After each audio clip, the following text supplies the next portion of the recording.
तो हज़रत मुकर्रम, मैं ये अर्ज़ कर रहा था कि काफिरों ने जब इतना आसान मौका था इल्ज़ाम लगाने का तो इल्ज़ाम क्यों नहीं लगाया। उसकी बड़ी सीधी सादी वजह यह है कि अगर आज कोई नौजवान दौलत की खातिर इस तरह किसी उम्र रसीदा खातून से शादी करेगा तो उसका रहन सहन बदल जाएगा, बूदोबाश बदल जाएगी, तौर तरीके बदल जाएंगे। पहले अगर वो कच्चे पक्के कोठे में रहता था तो अब आलीशान कोठियों में फरोकश हो जाएगा।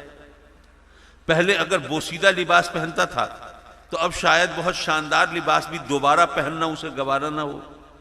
पहले अगर रूखी सूखी पे गुजारा करता था तो अब मुर्गो माही से नीचे नहीं उतरेगा।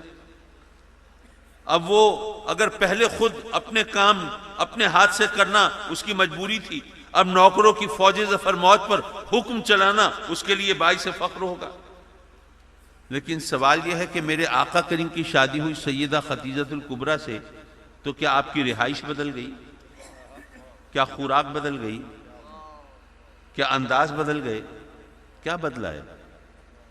अब हम जो सीरत बयान करते हैं कि आप खजूर की चटाई पर महवे इस्तिराहत होते थे, ये खदीजतुल कुबरा से शादी से पहले के वाकयात नहीं हैं।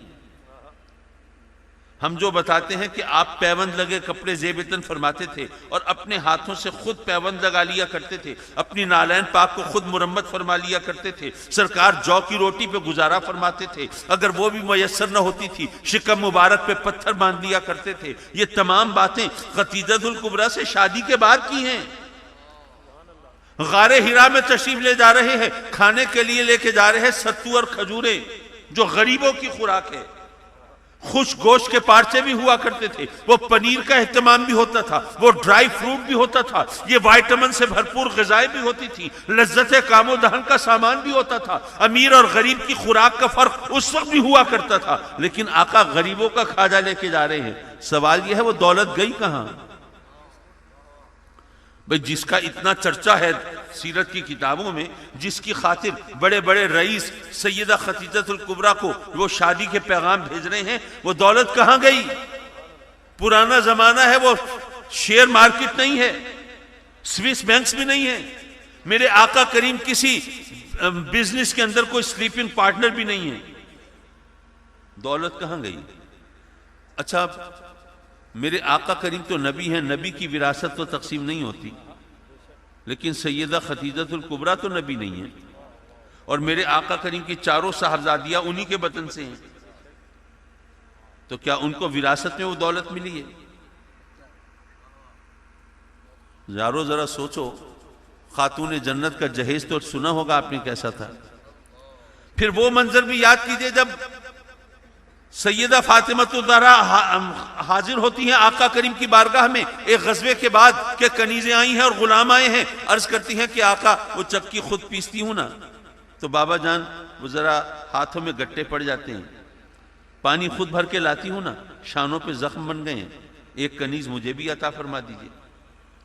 मेरे आका करीम अपनी लाडली शहजादी के जख्मों को बोसा देते हैं, अश्क बार होते हैं, उन्हें तसल्ली देते हैं, दिलासा देते हैं, लेकिन कनीज नहीं देते। गोया ये फरमाते हैं कि ए फातिमा, बेशक तू मेरे जिगर का टुकड़ा है, मेरी आंखों का नूर है, मेरी लाडली शहजादी है, लेकिन उम्मत की बेटियां भी तो मेरी बेटियां हैं ना। अगर सबको कनीजे नहीं देता तो तुझे भी नहीं दूंगा कि आने वाला मौरिख कहीं तेरे बाप पर अकरबा परवरी का इल्जाम ना लगाए। वो दौलत कहां गई? यकीनन वो गरीबों में तकसीम हुई है, वो मिस्कीनों में बांटी गई है, वो मिजाज नबूवत का खासा है। तो जहां लोगों को दो वक्त सुकून से रोटी न मिलती हो, ऐसे में इतनी दौलत अगर तकसीम कर दी जाए तो फिर सखावत के हवाले से शोहरा तो होना चाहिए था, चर्चा तो होना चाहिए था, लेकिन नहीं। आपकी शोहरत हो रही है सादिक व अमीन के हवाले से। कोई हिकमत तो होगी।